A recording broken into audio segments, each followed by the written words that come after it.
నమస్తే అండి. నా పేరు ఎలా ఉంది ఈ సమ్మిట్ వాతావరణం CII 2025 అనేది? ఎందుకంటే గత ప్రభుత్వంలో కూడా సమ్మిట్ పెట్టారు, ఇప్పుడు మళ్ళీ పెట్టారు. అప్పటికిప్పటికి ఏం డిఫరెన్స్ కనిపించింది? అసలు ఎలా ఉంది ఫస్ట్ డే ఎక్స్పీరియన్స్?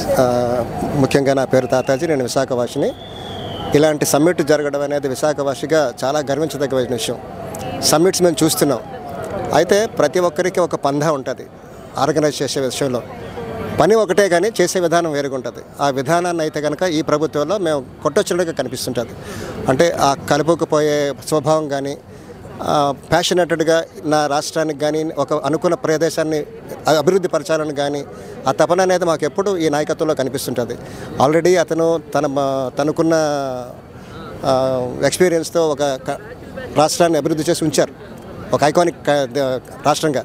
ఇప్పుడు మళ్ళీ అలాంటి స్థితి మా విశాఖపట్నంకి వచ్చింది.